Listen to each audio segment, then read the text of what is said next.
This is the SK150 carriage in the nude. We have been deep soaking it. That's why you see pink residue hither and thither, because we're using Marvel Mystery Oil. We have not done the hand cleaning that will get rid of all the debris that you can see. Jack pulled out a couple of impressive wads of fuzz. So this isn't all the way done, but we are attempting now to help a friend who's got a problem with a similar carriage. To get to this point where you can address the problem, you need to get the cover off. That's covered in the first part of the cleaning video, and in the program notes for this video, I will place a link so you can find it easily.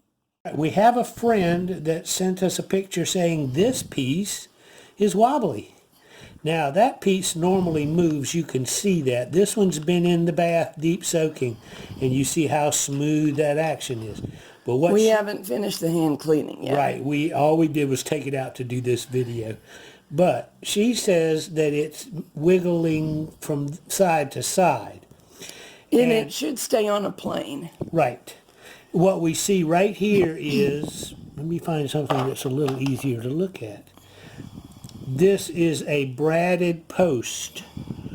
You notice how it's swedged slightly and the implement is hitting when it tries to go across. The post is put into this assembly plate and then it's swedged into place. Could you define swedged? Okay, swedge is they have hit it, they actually press these so that this end expands and holds it to the plate. So this end is bigger than the hole that it goes through, and you'll notice there's a depression in the middle, which means they put pressure on it and squeeze this end wider so it's attached. So what we need to do is flip this over, and we have a video that shows you how to get this far. I'm going to put my finger here, and that means that the post is right there. And if you'll notice, there is a circlip, the infamous circlips that take off for parts unknown when you try to get them off. But what you do is take a tiny screwdriver, which I have one right here, just for this purpose, and go into one of the slots in the circlip, and you can pop that circlip off. Notice there's a machinery washer underneath that circlip. That washer is designed to hold that post at a certain spot so that that stitch guide can move, which is what this is doing, moving that stitch guide plate. It can move back and forth, but it's held in place. Now, the other post is here, and that means it's right there. And if you'll notice, there's an end on that post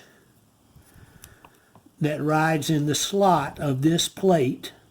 You can actually see it on this end easier. Wait a sec. Look, I need to catch up. Okay. There we go. Here's the post for that plate, and it moves back and forth in the little slot right there as the stitch dial moves in this plate, in and out.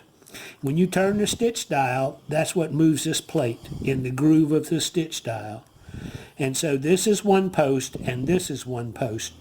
So our friend has got either this circlip off, is what my guess is, or this end of the post has become dislodged from its And either cap. one would make it wobble. Yeah. And that causes trouble when it knits because it's supposed to stay in its assigned That's plane. right. It's got a distance that it has to stay from the foot of the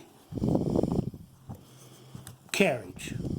So it's got to stay. I don't have anything long enough to go across there. It's got to stay underneath those two slides. And if it wobbles, that means one side's going to come up and it's going to be out of the plane of the bottom of the carriage.